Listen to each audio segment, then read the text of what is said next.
Hello, everybody. Welcome to 1v1. I am your host, Eddie V. Joining me, as always, is some wise Wisconsinite. Hey, how's it going? I was waiting for you to say my I know, name. I was waiting for it too. Oh, Jesse Douglas. I'm sorry. Everybody is the wise Wisconsinite, Mr. Jesse Douglas. How's it going, everyone? Definitely our boss man and producer for this episode, Mr. Corey Derrick. I'm in the background, so you can't see me. And you guys, we have a phenomenal guest. I don't know how to say this, but he is a singer, a songwriter, a musician, a producer, literally multi-talented. You know, he's been in a lot of bands. He actually has some new work out there that you guys really should go and check out. It's really good. Hailing from Appleton, Wisconsin, or as he calls it, the Miles in Music. I think Home of the Mile. That's Home of the Mile of Music. That's a festival. I said Home of Mile of Music. That's a very popular festival around here. Unfortunately, will not be happening this year. Can't imagine why, but yeah, it's an all original music festival that goes on for 3 to 4 days. I can't remember. Usually through the later of the week, through the weekend. Bands from all over the country come tour. Mile of Music, Appleton, Wisconsin. So I just put in Appleton, Wisconsin, Home of Mile of Music, just because that's something we can say about our city, Yes. Everybody, please welcome John Tyler Starr. Hello, good sir. Good. How are we doing? I am Pretty great. doing good. Yes. If you guys didn't know, he has been in previous bands, Antifreeze and the Stars. He has, like I said, his own music out, and you guys, he is super talented, like crazy. Like you can hear I appreciate it. Thank you. Yes, you can hear his influence of pop punk, of hip hop, of country, and other styles. So we're going to get into it. But before we do that, hopefully you guys are following us on Twitter at Boss Rush Podcast. Follow us on Facebook, and also check our YouTube page, Boss Rush Games, and our homepage, bossrushgames.com. So John, tell us a little bit about yourself, and go ahead and plug also where people can find you. Well, you said a lot about it already. I just, after years and years of not writing music for a long time, I did a lot of touring in the past, put a couple records out on some indie labels years and years ago. And I guess I just kind of took a big break on all of that. I was still involved in music. I've done a lot of stage work, live sound recording, as a musician, singer in various types of cover bands and whatnot. But I guess this quarantine thing kind of really gave me the influence to get creative again for once. It's been a long time, and I decided to go under my own name, John Tyler Starr. I always went by John Tyler. I added the Starr on the end to make the correlation to my band, the Stars, just to kind of show that as a sequel to that kind of where that band left off. I'll say 2006 or so. It's been about 14 years, and so it's almost kind of like the sequel to that band, not really, but kind of. So I just wanted that connection made there. What else was I going to say? With that, I have 2 singles out right now. You can find them on Spotify, Apple Music, iTunes, YouTube, you name it, etc. Those songs are available for streaming, downloads, etc. I also just released a website, JohnTylerStarr.com, that is also available to check out pictures, music, etc. That's another reason I had the Starr on the name, because then I got the domain.com. Yeah, and you can listen to the old Stars album on there, the full album's on there and everything, and yes, and that great music video that you guys made. Good call. Good call. Yes, I sorry. No, go ahead. No, that's fine. I said good call, Jesse. Yes, I did. At least for now, I did put up the entire the Stars album. It was called Silhouette. That was put out in 2005 or 2006, depending on. There was 2 different releases. Long story. pushing 15 years ago here, and I did put that up on my website for the people that do remember that music and want to check that music out. That's available for free streaming from my website. I also do have that submitted into iTunes, Spotify, etc., and that should be coming out real soon. Nice. Out on those platforms as well. So nice. So how did your musical journey start? Like, what age were you at when you started making music, and what style of music, started influence you to get into creating this content? That's a good question. Well, I really can't even remember when I started because I was that young. My grandma had an upright grand piano in our playroom, and I was plunking on that since probably before my head was just above the keys, and my grandma taught me some simple songs on the piano. My grandma played piano, and she taught me, like "You Are My Sunshine" and a lot of like, simple. What do you call it? Like those classic, those songs everybody knows, "Twinkle Had a Little Star," all that kind of stuff. I can't think of a name to categorize that, but I think you know what I'm saying. Yeah. I learned a lot of those tunes. So I guess piano was kind of my first instrument. I got interested in the guitar. I think I'd stumble across a guitar at somebody's house, and I'd always want to play on it. My music teacher in 6th grade played guitar. She always played the piano when we sang, like in music class, Yeah. And then this one song she played the guitar, and I was like, cool. Why do you play? And I had to ask her after school, like, why she played the guitar on that song and what chords you play and how to play those chords on the song we were doing in school. So I thought it was cool to come home and learn the song that I did. I never got to play it in the class. I kind of wanted to. I don't think she let me, but I was only like 10 at the time. And then I ended up just getting a guitar, kind of pretty much self-taught, and just picking up things from people here and there, like my music teacher. And if I ever was in a situation where there was a live band playing at a wedding or something like that, I was always the kid asking all the questions. I was always, asking all the musicians not only how to play things, like how they hook up the speakers and how they hook up the lights and how they, which kind of also propelled me into that side of it, which I do a lot of the background work as well. I do a lot of sound, lighting, production in the background. I do a lot of work like that as well. So, isn't it fascinating as a young kid when you get into music and you want to just educate yourself and just right.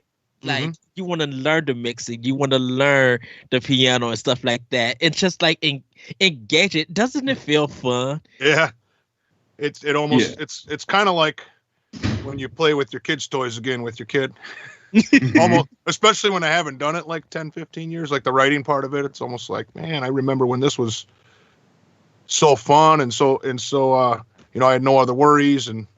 Yeah, maybe even came a little bit easier to you because you're, like if you're used to it and then haven't done it for a while, I could see where it would, like probably be like riding a bike in some ways, but at the same time, yeah, you have an issue, just trying to get back into that mindset of how you want to write your songs and stuff like that. Yeah, speaking of songwriting, how did you get into that part of music, of songwriting? I started songwriting as a teenager. I think a lot of why. Well, I don't know what really made me. I know I've always played around with notes on the even when I was telling you at my grandma's house on the piano and I couldn't even tell you or remember what, but I know I did that. I'd write things. I think like in middle school when being in a band started, it was kind of like, that was like cool. I started to try to fit in like any other 13-year-old would do in school. And it's not that I didn't want to do it in my heart. Obviously I was doing it since I was a kid, but when you're at that age, you want to fit in. And I remember I was basically just learning songs. My favorite albums I was learning. Green Day Dookie was one of my favorite albums of all time, still is. That was one of the albums that really taught me a lot. And I remember I started getting picked on in school for playing other people's music. And that kind of motivated me. Well, I can write stuff like this. Don't pick on me, So I started writing stuff like that. With actually, I started a band called Drive Shaft. Me and my friend Don Swain. We wrote, songs.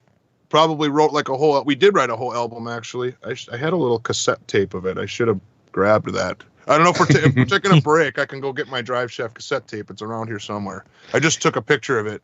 But anyway, yeah, I think that's kind of what contributed to the motivation. I remember when I started writing songs.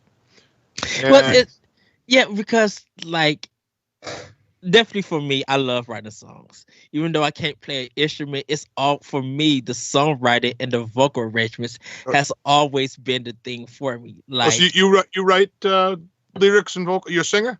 Yeah. Oh, I didn't even know that. Well, yeah. And by the way, where are you from? I'm from North Chicago, Illinois. Is that where you're at right now? Yeah. Okay. So I'm literally 4 hours from you guys because my friend, his brother's in Door County. And Appleton is, I think, the other side because it's closer to Green Bay. Yeah. It would be a half an hour before Green Bay from you. Yeah.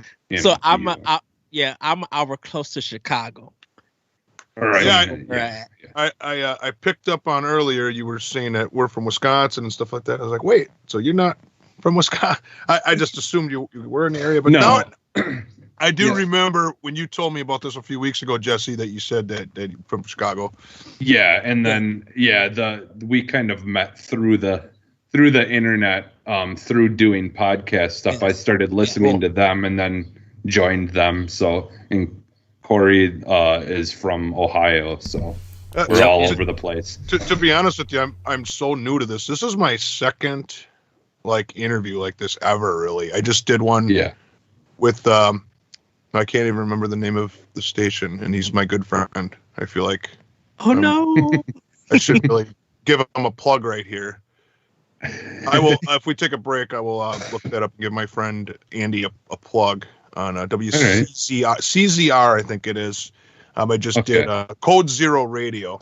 It's okay. Okay. I love that name. Code Zero Radio. Yeah. It finally came to me after 5 seconds. He's got a lot of good casts and whatnot on there. And I just did something similar to this with him a month ago. Right when my webpage came out. I had my webpage come out, and that was kind of like the release date. I planned around that podcast. And just a few short days after that, Jesse messaged me and asked me to do this one, and I thank you again, Jesse. Yeah, no problem. Yeah, we mostly talk about video games and stuff on most of our shows, but we kind of started we started this one just because we've gotten a lot of help, in a lot of ways from other people, and this is just kind of our way of giving back. So getting to introduce, people like you that we know or like, or whatever, and just kind of and it gives us another outlet to be able to dig into some of our other likes besides games. Right. because creative music is kind of a big thing for Boss Rush. It's that we talk about Nintendo music, we talk about music from different video games and stuff, and there are cover bands who do literally like Nintendo music and stuff. Go ahead. I've seen on YouTube people doing the Mario Brothers on the piano, and it's so cool. A lot of that's pretty complex and real cool. And I was like, man, I wish I could play that. And so being able, and there's some people who do play games who don't listen to the game music, who listen to actual artists.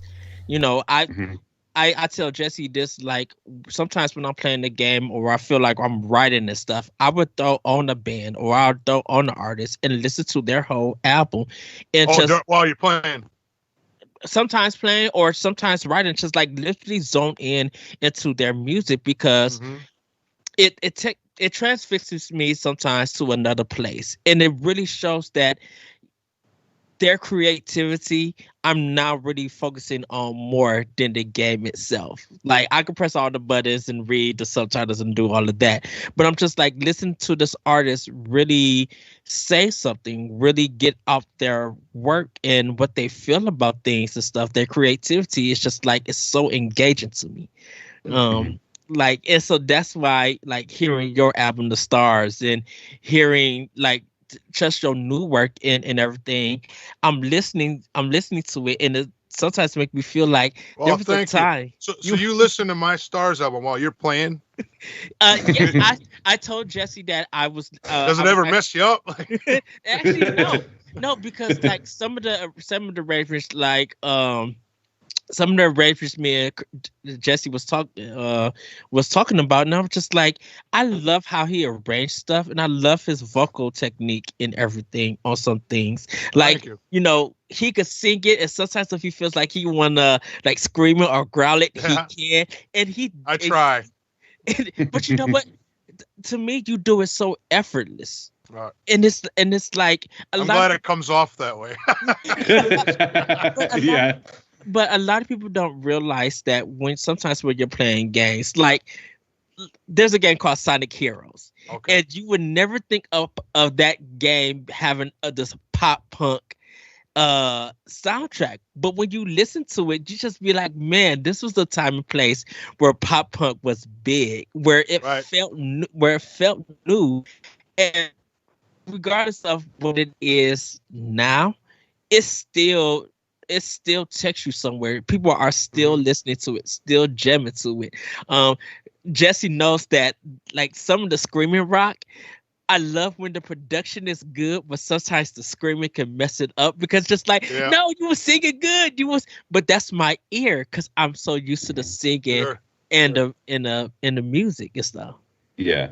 Well, and I'm kind of that way too. Like a perfect example, there's a band called City and Color, and the head singer is in a screamo band, and it's, you know, like I think it's Alexis on Fire is his original band, but he's got such a phenomenal voice that it's like it almost feels wasted in some ways.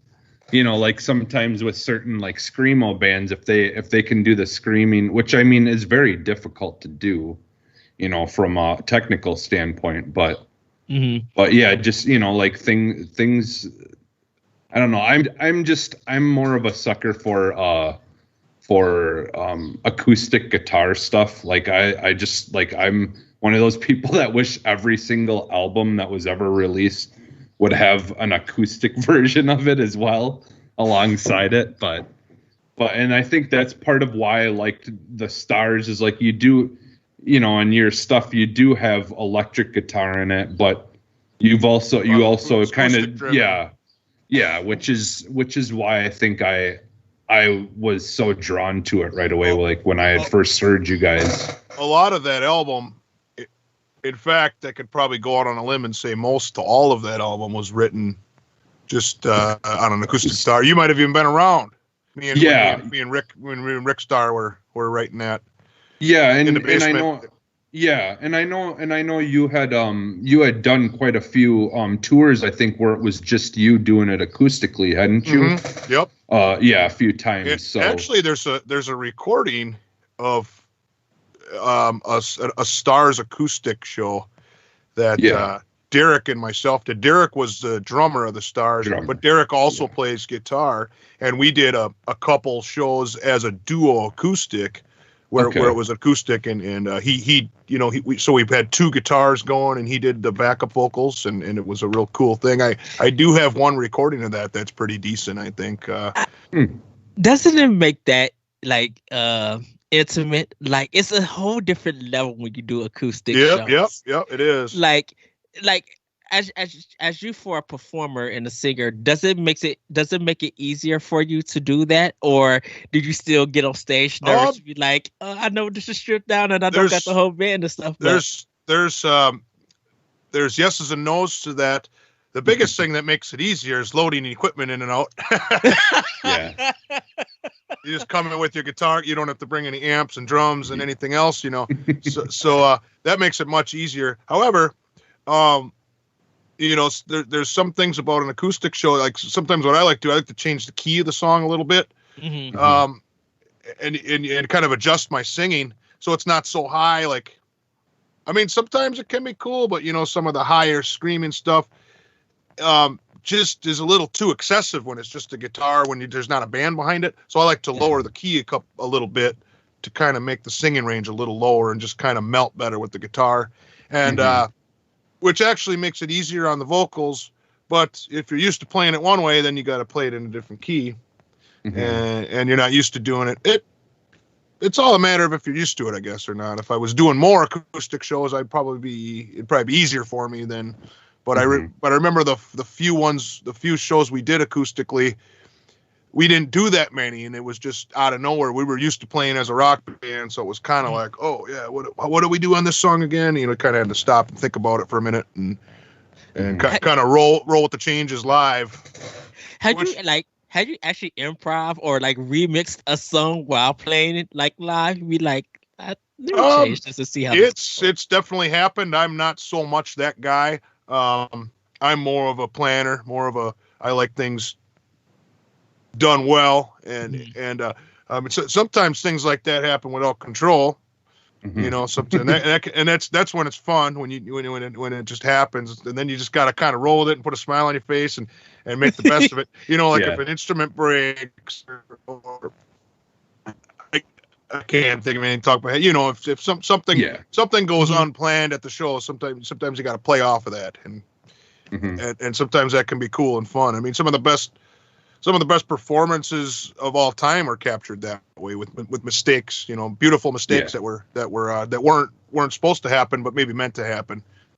And the thing about it is the crowd doesn't know it. Only you know it. Not till the end, until the artist discloses that, if they decide to. You should never say nothing. Just be that's why you keep a smile on your face. And yes, one of the,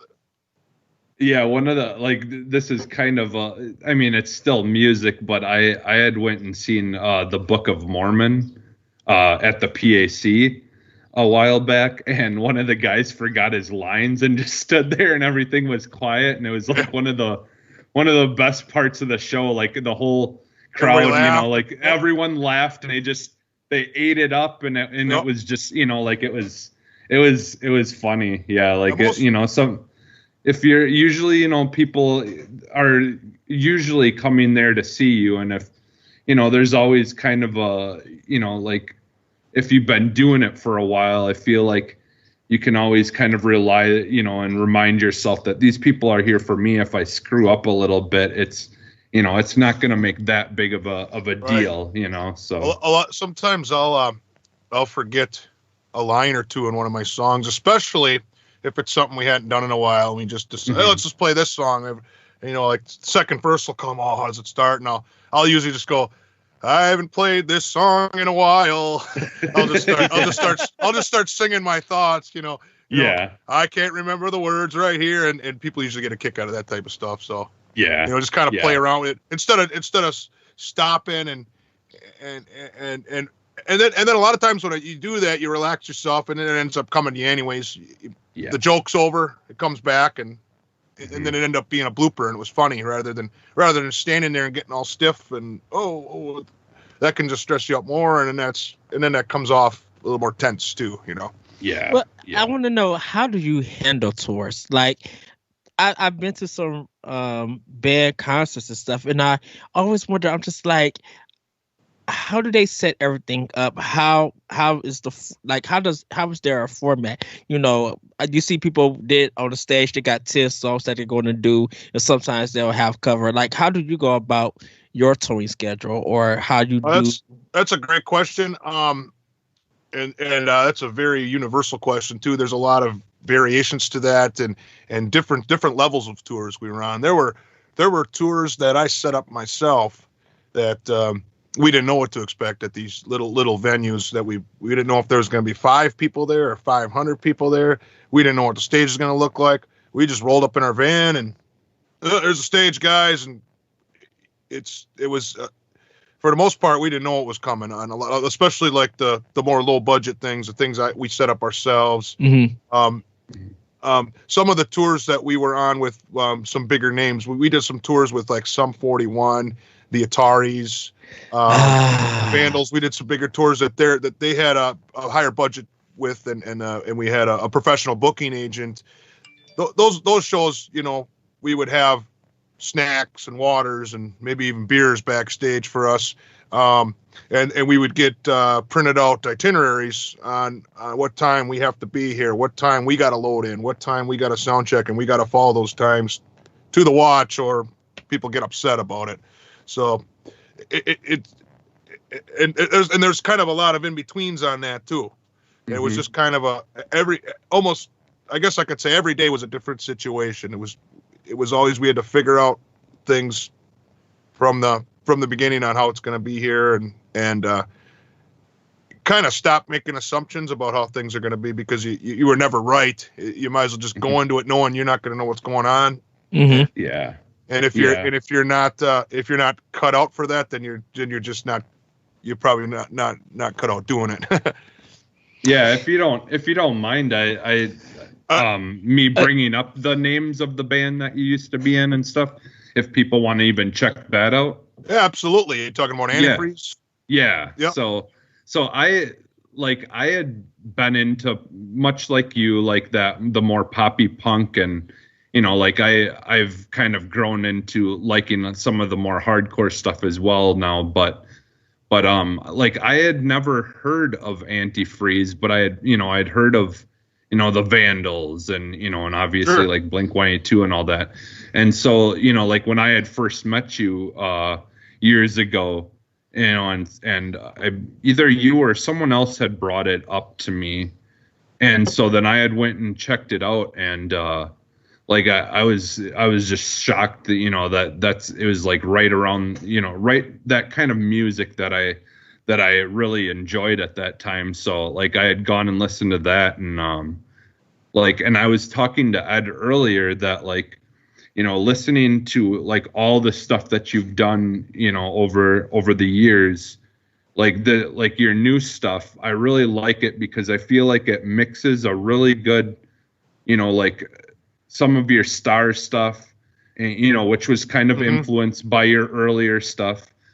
But then, you doing I believe the band was Nash Vegas, right? Like was that the name of the band that you were in? That's a country cover band I'm in that just does local shows around here. Yep. Okay. But I could tell, like, I feel like your newer stuff almost has a little bit of a country influence to it. Yeah, absolutely. The especially the "Gotta Stop Loving You" song. I've had a lot of comments about that, and especially the modern country is to me nowadays a little more pop rock anyway. Yeah. I mean, if you had a different singer sing that song with a little bit more of that country soul or twang or whatever you want to call it, and then you throw a banjo track or a steel guitar or something on that could absolutely be a country song. I totally. And I'm not offended by that or nothing at all. No.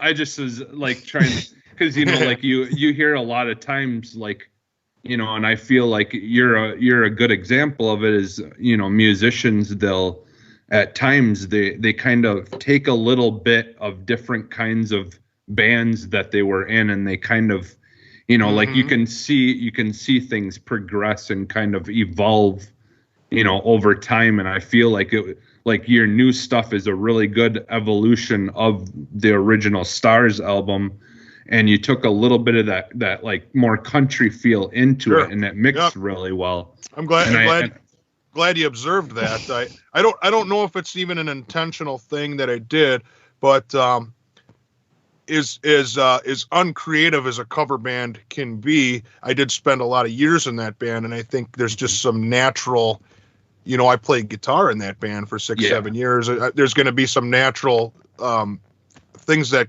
contaminate my my artistic side. I shouldn't use that word. I couldn't think of another word. Influence. It's a mixture. Yeah, just influence. Yeah, that's because I didn't mean it in a negative way. And contaminate sounds like a negative thing, but yeah, that there's kind of there's no way really stopping that influence. I mean, I spent a lot of time in my life performing that style of music and learning those tunes. Mm-hmm. I had to learn.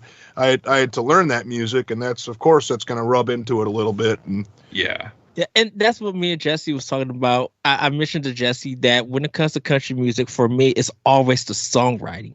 Yeah. Oh yeah. The songwriting is That's what got me into it. That's what got me into country music. I never, when I was a kid, I was more like I didn't like hip hop. I didn't like country. Well, especially when I was a teenager and growing up in the 90s. The 90s music was so separated back then. You weren't allowed to like more than one style of music. You had to be defined as, when I went to school anyway, that's how it was. You had to be a grunge guy or a punk guy or a rock guy or a rap guy. I hated that I wasn't cool with one crowd if I listened to this style of music. I didn't like that because I always liked all styles of music, and I was considered a weirdo because of that. But I didn't care. But you know what? It's very helpful when you learn different styles of music. It is, and that's what frustrated me about it. And it's kind of weird, definitely in your teen years when you're stuck to one style. Because like my high school, if you weren't East Coast, you was West Coast. If you wasn't West Coast, it's kind of like that. And actually, I think that kind of coincided with the hip hop music, especially. Like they had, I don't remember like Snoop and Dre. They were West Coast, and then I don't even remember who was the East Coast guys. Like Nas and Biggie, Tupac. Biggie and. But while I'm like in Janet Jackson and Sisters with Voices SWV, here I am loving Madonna. Here I am loving some of the Metallica. Just hearing different versions, like even with country stuff, it's just like, yes, I don't play it a lot, but I'm listening to jazz. I'm listening to classical. I even had a couple jazz albums when I was a kid. Like I had a Chick Corea album. I had a Miles Davis album. But I had a Pearl Jam album. I had a Green Day album. I had a Snoop Dogg album. I had almost every genre. I had a Nirvana album, Metallica. I had one CD from every genre, and I could only bring out one CD when I had a certain friend over because they wouldn't like the rest of them. But and as a musician, it's good to diversify yourself because you have things to pick from, things to learn. If you know nothing about hip hop, if you try to do a hip hop track, people are going to laugh at you or really judge you because it'll be like, that's not hip hop. That's some phony mess that you claim hip hop. And it's just like, once you get more music and once you educate yourself and learn different styles, I think, yes, definitely for you being a producer stuff, you are able to be like, I could fix this and make your work better for what you got. Because I have experience, but I know what sound that you're trying to go for and I can help you achieve it. Because I've done a lot of that. Actually. For years, I've worked in recording studios, not so much lately. Kind of a little bit. Kind of actually back in the mid-millennium days when I made that Starr's record.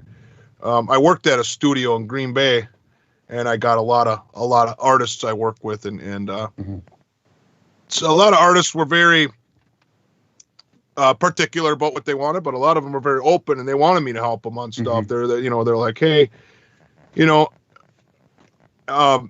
if you have any ideas, throw it our way. And I always would kind of say, that's kind of how I work. But if you guys want to do your own thing, that's fine too. If something's really bothering me, I might let you know, but that doesn't mean you got to listen to me, and I'm not going to be offended if I'd always have to lay that out too. If something's really sticking out at me, I'm still gonna say something, but I don't want you to feel obligated to take my advice. This is you're paying for this. This is your project. This is your thing. Just to kind of.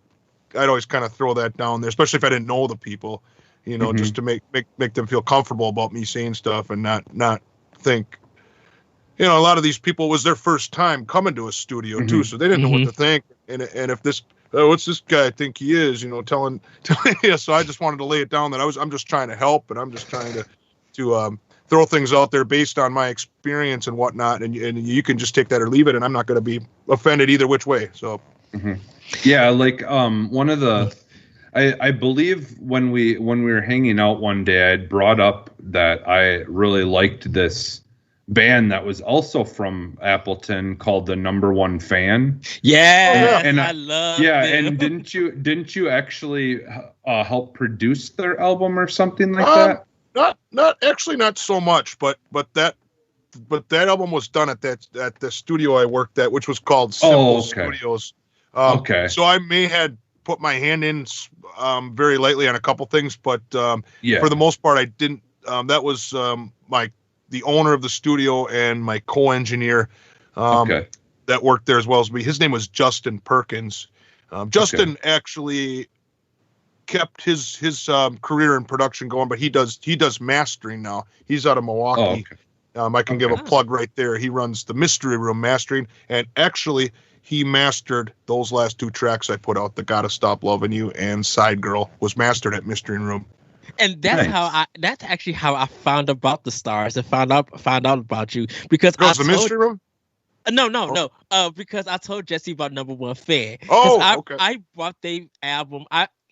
So I had a thing at we have a place called Half Price Bookstore where you could get albums for like $2 or something. And it was just like my thing was I'm gonna look at a cover, see how many songs are in the back, and just buy it. And I happened to find their album there during one of my shopping trips, and I listened to it and fell in love. Yep. I'm like, this is the arrangements that I like. This is the stuff that I love to replay. And then Yes. And so Jesse just like, oh, you like that? Here's the Starrs. I'm listening to the Starrs. I'm just like, yes, this is it. This is the music that I like. like I love, because I appreciate that. You're welcome. It was like the melodies and the arrangements. I'm just like, these are the things, because you can play around with them vocally if you're a listener. Of course, you as a singer, you have your set arrangement, but I'm just like, you could do this, you could change this.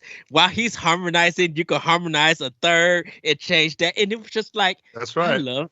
I love this. I literally stood up, like I said, I stayed up for 3 hours with Jesse at night talking about this album and talking about your work. I think that's what I loved about just the Starrs, and just definitely loving your work. I'm still listening to Antifreeze. I didn't get a chance to hear it all, but it was just. But Jesse told me that it was you and another lead singer, doing the songs. Yep, there was it was like a tag team style, like Blink 182. Mm-hmm. Like there's Mark and Tom. That's how Antifreeze was. It was me and a guy named Tim. We had a tag team style. We had our own songs, and that usually corresponded in who was the writer. There were a couple songs we did together. One we kind of, I guess more than one. There was a couple where we kind of both did some singing in, and then, but for the most part, we had our own song. We'd help each other with the songs, but it was kind of like each song was treated as, it was like 2 songwriters in one band. Yeah, because there was one song that you're singing and you're doing your own backing, and I didn't know that if he was doing any sort of backing with you at times, or you was just doing all the background vocals. Yeah, it always varied song to song. If he wasn't feeling the parts in a song, then I'd just do it, and vice versa. I think it was just when it. If we were putting on a live performance, then he would be doing them, because I mean, there's not 2 of me at the live show, so he would do them at the live performance. But on the record, it was just kind of each part was just looked at, whoever was feeling it more, whoever maybe one of us had a range that was more optimized for that part. Except, whatever reasons, was taken part by part. Now, I have to ask about Dear Heather. Was that to actual Heather, like an actual person? It was an actual Heather. Really? Yeah, it was. She was from California. I don't remember what part, and I don't really remember too much about her. I met a lot of girls on the road. Because it's just like you were singing, and then you was just like da da da da. I'm pouring my heart out. Yeah. When I get over a tour, and I'm just like, hold on, is this part of the song, or is he really speaking? Yeah. Yeah, and I mean, it was a little embellished and fictionized a little bit. Is that a word? Fictionized? I don't know. You know what I meant. yeah. But I mean, but if she was a real person, and I was, directing it at her, and a lot of it was kind of based on a true story type of thing. Well, and is that a lot of your writing? Like, it's like real things that happen to you, or is it half and half? I feel like when I was younger, it was more all real things, and as I got older, it's just kind of like ideas that I have, like Side Girl. I have a girlfriend I've been with for almost 4 years now, and before I showed her the song, I had to explain to her that this is just an idea I have that fits this style of music. Yeah. And she's like, well, but if she would have heard it without me telling her that, she might have been questioning me a little bit about why am I writing that song. But yeah, it's, that song obviously was completely fictionized. It's funny, there are people that won't. I asked a friend of mine to do a rap part on that. I asked a couple people, and one of my buddies turned it down because his words exactly were, I'm a married man now, I can't be singing about Side Girl. and he was, that's how he was. And I said, well, I don't agree with that logic. I mean, I think I think you should be able to put yourself in a place, just like an actor puts himself in a place in a movie. Yeah. That's my belief and my opinion about it, but every artist is entitled to their own feelings, and if you're uncomfortable doing something for one reason or another, then you probably shouldn't be doing it. So I respected his answer as much as I was like, man, because I knew he would have been good on it. Yeah. And it was like, man, I wish he would just not be thinking like that. But just think of the bars that you could drop. It's the bars. Jesse, you was going to ask him something?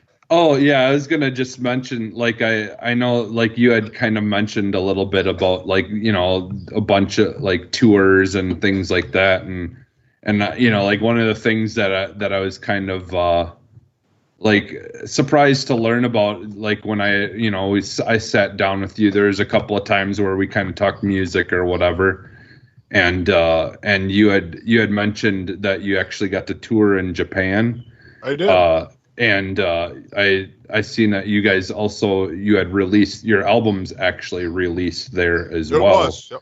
Yeah. So there was a subsidiary label called Bullion Records, I believe, that distributed our release out there.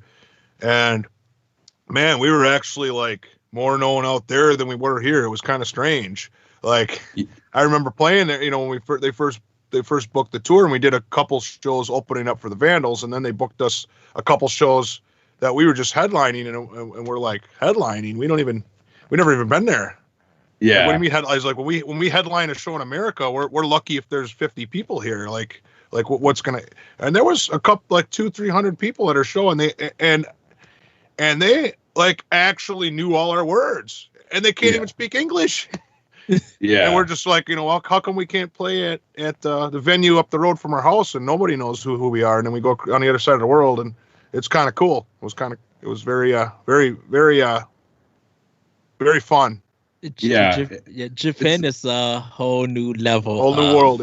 Yeah. When they like stuff there, they like it, like the Stars album, there's actually not very many copies. I think only like 500 copies or something like that. Not very many, but I had also distributed, not through the American label, through myself. I can't remember the name of that. It was a small label, but I did.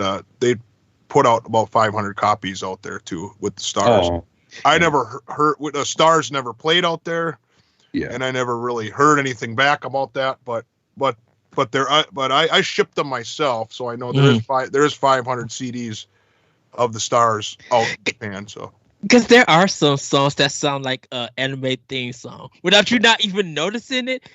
Just like, oh, this sounds like an anime theme, and I'm here for it for some of the Star tracks. And it's just, and maybe people found out, like, hey, this sounds. Yeah, maybe someday that'll come around. Who knows? Yeah, it's I mean, that's kind of why I'm doing this again. It's it's people like you. I really appreciate that you guys know my stuff and like the music, and it might not have got famous or anything that everybody likes, but I know there's people out there. I still get asked all the time for 15 years, and I think that's a lot of what gave me the drive to get this website out and get some new music out again. Is just just because there were some not thousands upon thousands, but there's a good handful of people out there that remember that music, the Starrs, the Interviews, and still have a heart for that music and love it.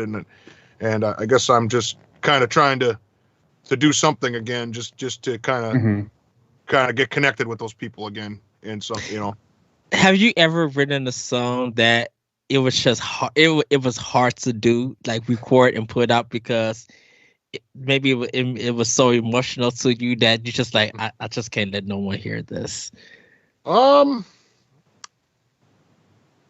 Kinda. Not so much, but what pops in the front of my head when you ask me a question is when I was like 17, 18, when Antifreeze first started, before we signed to the label, we were doing local shows around here and whatnot, and writing tunes. And I wrote a song about a girlfriend I had at the time. And then when I broke up with the girlfriend, I didn't want to play the song no more.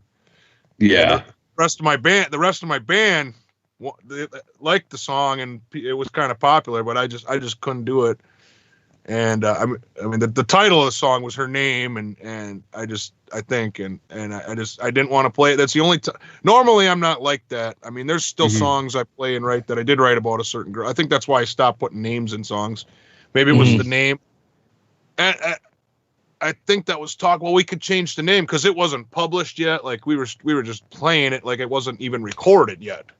So it wasn't even like I had to. We could have slightly changed it, but I still just emotionally it must have hit me somehow. I just didn't want to play it anymore. I didn't want to hear it anymore. I didn't want to do anything with it, and it went in the trash can since then.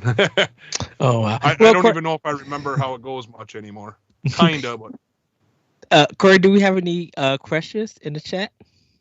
No, but we have a lot of people watching. What's a lot? Well, on Twitch we have 5 people watching on Twitch. We have 6 people watching on YouTube and 1 person watching on Mixer. Cool. Okay. That's a lot for us. That's more than 10. Isn't that busting the limits of? No, just kidding. Yeah, we're gonna have to shut this down, guys. We're too many people.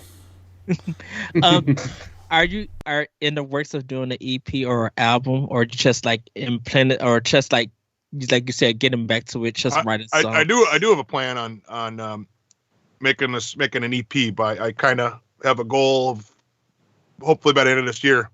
I put out those 2 singles, and I think I'm going to let them ride out, and I'm going to try to make like a 5-6 song thing and put that all out at once. I'm already working on 1 to 2 more. I got 2 ideas, and I got 2-ish that have started pre-production already. Actually, I have a session tomorrow with the writers. I'm working on one of the songs with. Tomorrow all day we'll be working on a tune, so a new one in the studio here. So nice. I can plug my writers right now. Good. Aaron Voris, a good friend of mine. He's also a singer-songwriter. He co-wrote "Gotta Stop Loving You" with me. Oh. The lyrically, we did the. I came up with the chorus. He came up with the verse kind of melody, and then we just kind of bounced ideas on it. And I've been really enjoying that doing it that way. And this next song, I got another friend named Brendan Burmeister. He's actually the Dream Day man here. This shirt. He's a wedding DJ. I've actually done that a couple times too. I did some wedding DJing the last couple years. I'm not this year, I don't really have a choice this year anyway, even if I wanted to do it. But I decided to take a break from that, mainly because of this John Tyler Starr project. I'm kind of trying to not be so busy with other entertainment, so I got a little bit of time to get things moving with the John Tyler Starr thing. So I have to say, I love the cover that you have now for your singles, with the dress shirt, black and white. Black and white. My girlfriend took that picture with her iPhone in my basement, and some little bit of lights set up, and then just put the black and white filter on it. That's all it was. I like it too. It's very professional. Oh, thank you. And if she's listening, or she will at some, she'll appreciate that, won't you, Jenna? I looked at it. Oh, go ahead. That was actually her idea. You know, when we were going through, like right when we just did a little photo shoot in my basement. I had her help me with that, and we were going through the pictures, and she said, "This would make a great album cover." I'm like, "Yeah, I totally agree with that." And then that statement kind of stuck in my head. And then when I was putting, uploading the music and putting my website stuff together, I was like, "Yeah, this has got to be the thing." So, yeah, because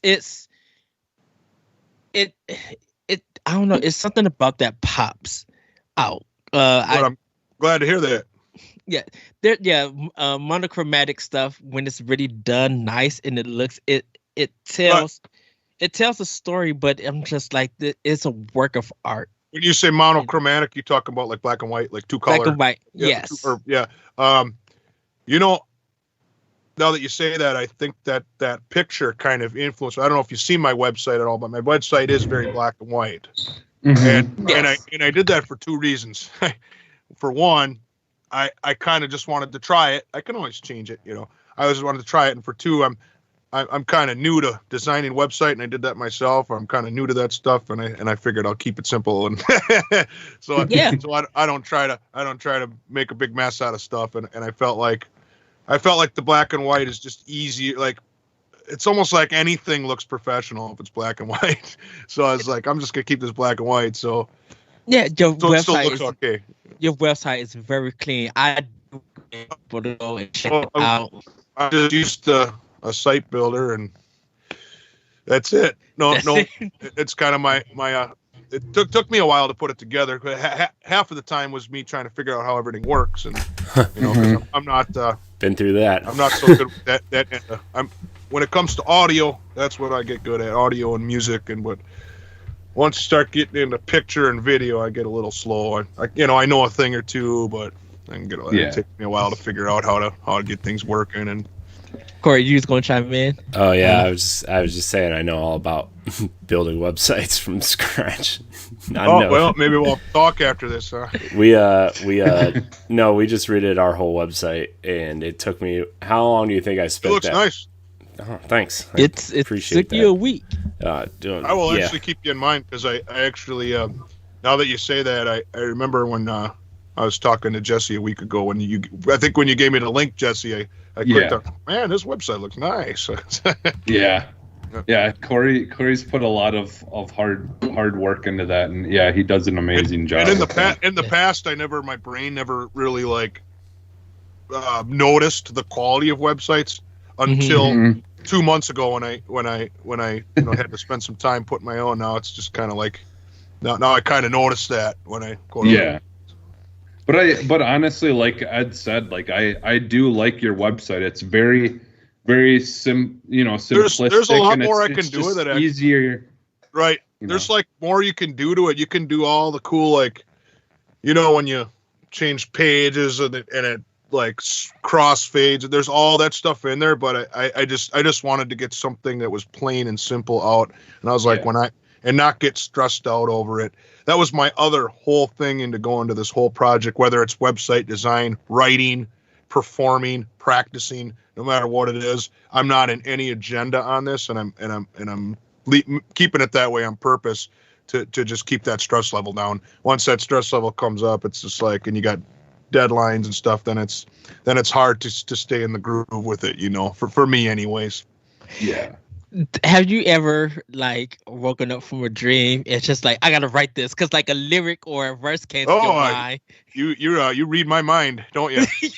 That is actually how a lot of my melodies come to me, is in my dream and I sleep. And I actually got to stop loving you. That chorus was born in my sleep in a dream. Funny story, actually. I remember the dream. I was at a person's house that I know, and I was at and it's I don't want to disclose the person. I wouldn't be hanging out with this person, but in my dream it was normal that I was hanging out with this person. But you know how that is, like in dreamland, things don't make sense. But in the moment it made sense.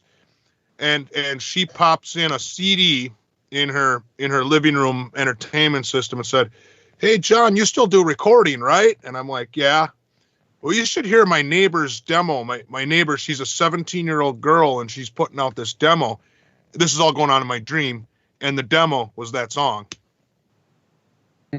That's crazy. And I got up at like 7. You know, that hook, that chorus. I got up at like 7 in the morning, still half tired, and I had to go downstairs and grab the guitar and get those chords jotted down and put it in my phone memo, just so I went, because anytime.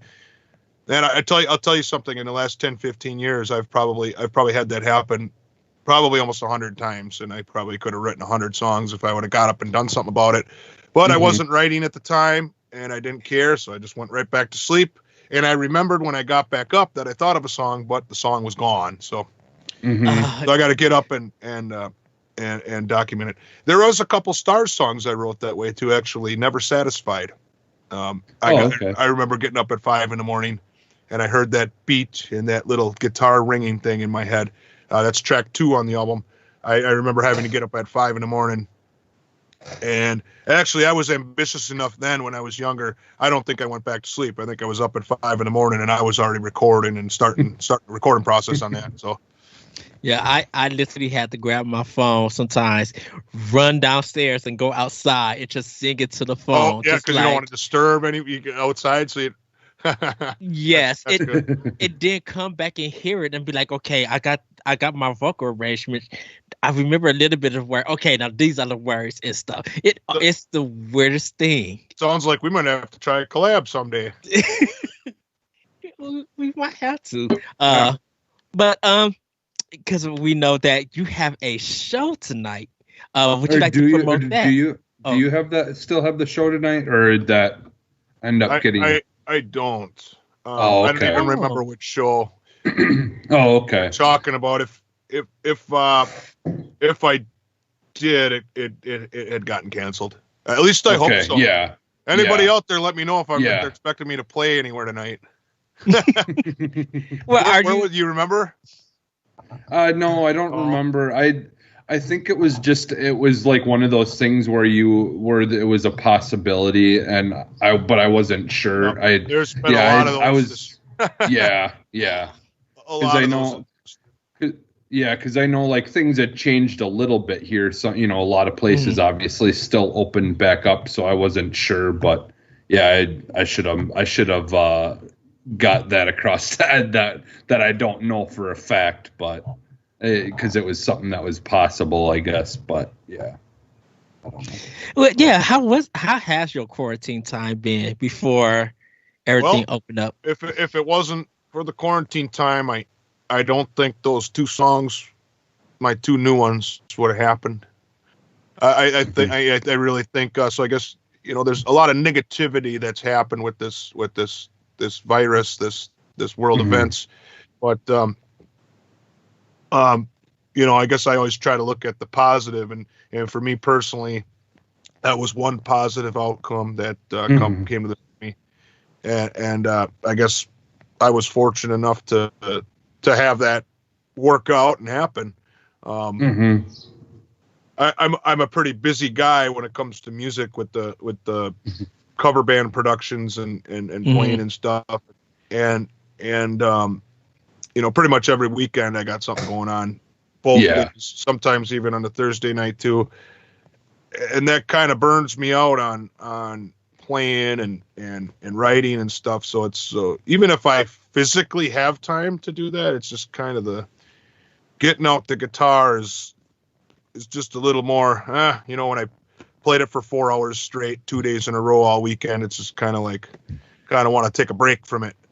Mm-hmm. So without having that exhaustion of all that going on, it was, after a couple weeks of no shows, I backed up my truck to my garage and I loaded all my equipment down in the studio, and everything's down here now. I don't, and just have a couple friends over, have a couple beers, and there's the guitars, and magic starts happening. Yeah. What about your date nights? Have you been able to have any date nights? Yes. Yeah. She doesn't think we have enough of those, and maybe we don't. I'm kind of boring.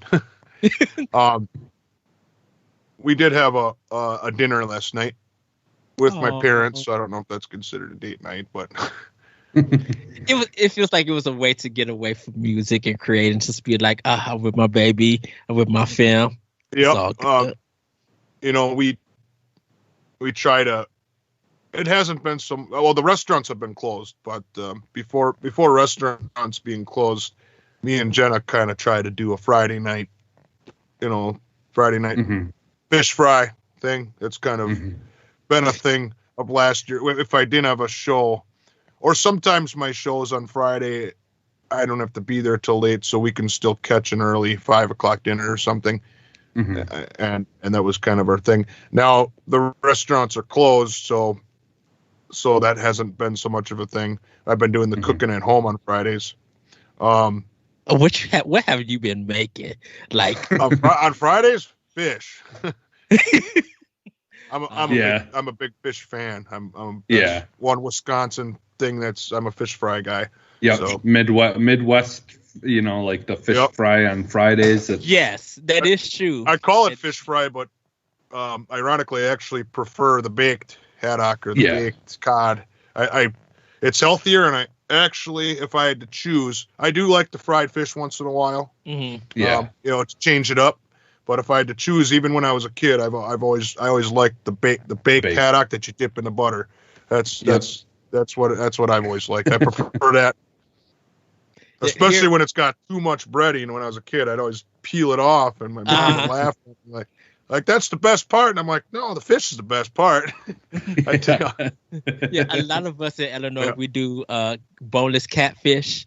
And we do spaghetti, and that's the only time that I could put like hot sauce on spaghetti, or even do hot sauce on spaghetti and catfish. Hot sauce is something I miss. I used to put it on everything, and like the hottest sauce. And in the last several years, I get stomach issues if I eat too much. Even now, if I have even just a little bit of it, it ends up hurting later. So I don't. I can't really partake in it anymore. I really miss that.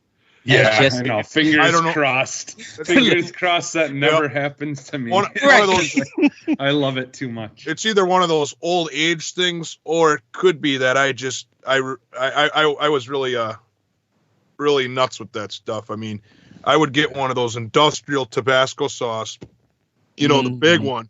Yeah, that would be gone in a month. Like. What? How? I just dumped that stuff on everything. Like egg. And I wonder if that's why I can't have it anymore. If I just had too much of it in my days, and your body's just like, not today, not today, Satan. I will say though, at the time when those would go up quickly, I lived with my sister, and she was kind of in the same phase. We were both just like.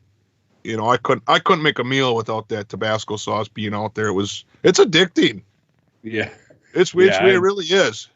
Yeah. Like I love hot sauce on everything. Like I remember it, like I couldn't eat certain foods without it was like, it was really addicting. I had to have that stuff on there. My friend, he puts hot sauce in ramen. And I'm just like, are you serious? Chili powder and ramen. Oh yeah. I used to pound jalapenos, you name it. I can't do a lot of hot sauce because it burns. I can't really do it. A little bit of sauce I can do if it's not like not like whole peppers, like seeds. The seeds really kill me. If I like if I the pepper seeds. That's what I think. I think that's where all that comes from anyway. But those like settle in my stomach, and those really hurt later. Yeah. I still can if I'm very, very, very bad, just a couple little drops of salt. But the problem is, I can't just have it always ends up, I got to pour it on, and it doesn't. We will be letting you go. Okay. Jesse, you have any questions for No, I think we covered quite a bit. But all the way down to the hot sauce. Yeah. Yep. Yeah. But Corey, anything in the chat or anything you had to add or ask? No, people just really enjoyed this because like we kind of got away from games for a little bit. Because I mean that's why people. I wanted to say one thing about games before. Yes, go ahead. What's really funny is back when I was a kid, I loved video games like Nintendo and I still would play those once in a while if I had a system. And that's when it was weird to like video games. And then it became normal to like video games, and like it's kind of like I feel like I'm weird because I don't know video games and don't. So I was always weird. I was weird when it was weird to be a gamer, and now I'm weird because I'm not a gamer. Which I just thought that was funny. Well, and definitely there has been music games for systems where you actually create music. I guess that doesn't surprise me. That would. Well, right now the biggest one is Rocksmith. Are you talking about like you remember Mario Paint? Yeah. Yeah. Like there was a part in Mario Paint I remember you could make songs. Yeah. And I was like, man, this is like a recording program back then. Like, because back then you didn't have computers and any software that would do anything like that. That was actually pretty intense back then. That was pretty cool. I remember thinking that. Yeah. And Corey, what were you saying? I was just saying like Ubisoft makes a guitar, like they teach you how to play the guitar, and it's called Rocksmith, and they actually. Yeah. It came out in 2014, and they actually just wrapped up all of their teaching tools last fall, I think. So, you actually plug a real guitar into the console, and then you actually have to play the music. And can't you produce or make music in it? I don't know. See, I've never played it, so I don't know. But apparently, it's a pretty basic guitar teaching tool, but it's pretty accessible because you can plug in any guitar as long as you have a USB dongle to it, and it teaches you how to play real songs, so it's pretty interesting. But yet once again, the way technology's going, not surprising at all. Because Court got some things with Nintendo. They have some stuff on their 3DS, and definitely now with Switch being popular. Even in Animal Crossing, you mentioned Mario Party. Animal Crossing, which is a big thing now on Switch, has that kind of music functionality. So people have been making like Lady Gaga songs or Ariana Grande songs, and it's just like awesome. It's amazing to hear all of that, and everything. Yeah. Well, and one of my favorite games is that I always bring up every single time we talk about music.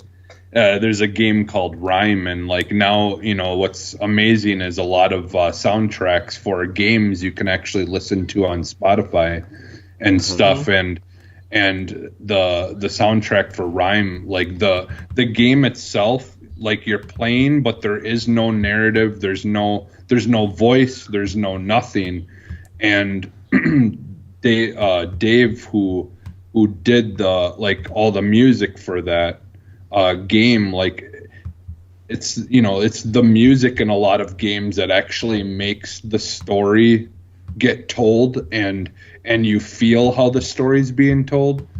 And so that's why as a lover of music, why I have it's just one of the big reasons why I still love games today is it's very music driven, a lot of games. And it's amazing how they can tell the story without no words, no nothing. It's just the music.